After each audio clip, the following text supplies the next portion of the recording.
Happy Makar Sankranti ସାଙ୍ଗମାନେ ସମସ୍ତଙ୍କୁ ମୋ ତରଫରୁ ମାନେ ମାମା ବଚୁ ୱାର୍ଲ୍ଡ ତରଫରୁ ବହୁତ ବହୁତ ହାର୍ଦ୍ଦିକ ଅଭିନନ୍ଦନ ଆଉ ଶୁଭେଚ୍ଛା। ଯେହେତୁ ଆଜି ଥିଲା ସଂକ୍ରାନ୍ତି ମୁଁ ତ ଛାନିଆ ମାନିଆ ଘରେ ଠାକୁର ପୂଜା କରିସାରିଲା ପରେ ଆମେ ବାହାରି ଆସିଥିଲୁ ମନ୍ଦିର। ଇଏ ହେଉଛି ନିମକାଳୀ ମନ୍ଦିରରେ ଆମେ ପୂଜା ସାରିଥିଲୁ। ବହୁତ ଗୁଡ଼ା ମନ୍ଦିର ଯାଇଥିଲୁ ହେଲେ ସବୁ ମନ୍ଦିର ଭିଡ଼ିଓ ମୁଁ ଦେଖାଇ ପାରୁନି କାହିଁକିନା ମୁଁ ରେକର୍ଡ଼ିଂ କରିବା ପାଇଁ ଭୁଲି ଯାଇଥିଲି। ନିମକାଳୀ ମନ୍ଦିର ପୂଜା ସାରିଲା ପରେ ଆମେ ଆସିଥିଲୁ ମହାଦେବ ମନ୍ଦିର ମୁଣ୍ଡିଆ ମାରି ସାରିକି ମୋର ଥିଲା କଲ୍ ବାପ ଘରେ।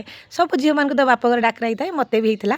ତ ବାପ ଘରକୁ ଯିବା ରାସ୍ତାରେ ଭାଉଜ ବାଟରେ ଦେଖାହେଲେ ତ ମୁଁ ଗାଡ଼ିରୁ ଓହ୍ଲେଇ ଗଲି। ଆଉ ଭାଉଜରେ ମୋର ଚାଲି ଆଉ ମୋ ଆସିବା ଆଗରୁ ଫୁତବା ଆସି ସାରିଥିଲା। ଆଉ ମୋ କକା ଝିଅ କଟି ମାମା ସିଏ ବି ଆସି ସାରିଥିଲା। ସମସ୍ତେ ଆସି ସାରିଥିଲେ। ଆଉ ସିଏ କେମିତି ପଖାଳ ଖାଉଛି ଦେଖନ୍ତୁ।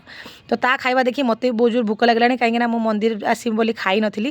ତ ମୁଁ ଘରକୁ ଚାଲି ଆସିଲି। ଆଉ ଏଠି ବୋଉ ମୋତେ ଗାଳି କରୁଛି କାହିଁକିନା ବୋଉକୁ ମୁଁ କହିଥିଲି ତୁ ମକର ଗୁଳେଇ ନଥିବୁ, ମୁଁ ପହଞ୍ଚିଲା ପରେ ଭିଡ଼ିଓ କରିବି ତାପରେ ତୁ ମକର ଗୁଳେଇବୁ। ଆଉ ମୋର ଆସିବା 12ଟା ହେଇଯାଇଥିଲା। ଆଉ ବୋଉ ମୋତେ କହୁଛୁ ତୁ ଏତେ ଜଲ୍ଦି ଆଇଲୁ, ମୁଁ ମକର ଗୁଳେଇବି ତୁ ଭିଡ଼ିଓ କରିବୁ। ମୁଁ ଆଉ କିଛିଟା କରିବି କହିଲେ ସାଙ୍ଗମାନେ, ମୋର ଯେଉଁ କୁଚାଲି ଅଛି ତାକୁ ନେଇକି ତ ମୋର ସବୁ କାମ ଡେରି।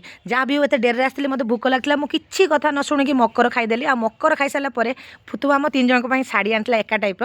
ଭାଉଜ ଯେହେତୁ ନୂଆ ଶାଢ଼ୀ ପିନ୍ଧିବେନି ତ ମୁଁ କହିଲି ଫୁତୁବା ତୁ ଏଇ ଶାଢ଼ୀ ପିନ୍ଧ ଆଉ ଆଜି ଗୋଟେ ରିଲ୍ସ କରିବା। ଆଉ ରିଲ୍ସ କଥା ଶୁଣିକି ଫୁତୁବା ପୁରା ଚିଲାମାଲା କଲା ମୋତେ ନାଚ ପାଚ ଆସେନି, ମୁଁ ରିଲ୍ସ କରିପାରିବିନି। ଯାହା ବି ହଉ କଷ୍ଟମଷ୍ଟ କରି ତାକୁ ମନେଇକି ଆମେ ଗୋଟେ ରିଲ୍ସ କରିଥିଲୁ। ଆଉ ମୋତେ ତାକୁ ଡାନ୍ସ ଶିଖିବା ପାଇଁ ବହୁତ କଷ୍ଟ ହେଇଥିଲା। ଯାହା ବି ହଉ ଫାଇନାଲି ଆମର ଗୋଟେ ରିଲ୍ସ କମ୍ପ୍ଲିଟ୍ ହେଇଥିଲା। ଯେଉଁ ରିଲ୍ସଟା କି ମୁଁ ୟୁଟ୍ୟୁବରେ ଛାଡ଼ିଛି, ଆପଣମାନେ ତ ଦେଖିଥିବେ ନିହାତି। ଯେଉଁମାନେ ନ ଦେଖିଥିବେ ଯାଇକି ଦେଖିଦେବେ। ଆଉ ଯେଉଁମାନେ ଦେଖିଥିବେ ପ୍ଲିଜ୍ ମୋତେ କମେଣ୍ଟ କରି କହିବେ ଭିଡ଼ିଓଟି କେମିତି ଲାଗିଲା। ତ ପାଖ ଲୋକ ଟ୍ରେନ୍ ଫେଲ୍ ଯେମିତି ନୁହେଁ କି ସେମିତି ଏଠି ଆମ ପାଖରେ ଗୋଟେ ବହୁତ ବଢ଼ିଆ ଜାଗା ଥିଲା। ଆମେ ପ୍ଲାନ୍ କଲୁ ସେଇ ଜାଗାକୁ ଯିବା ପାଇଁ। କେଉଁ ଜାଗାଟା ଆପଣମାନେ ନେକ୍ସଟ ଭିଡ଼ିଓରେ ଦେଖିପାରିବେ। ଏଇ ଭିଡ଼ିଓଟି କେମିତି ଲାଗିଲା କମେଣ୍ଟ କରି ନିହାତି କହିବେ।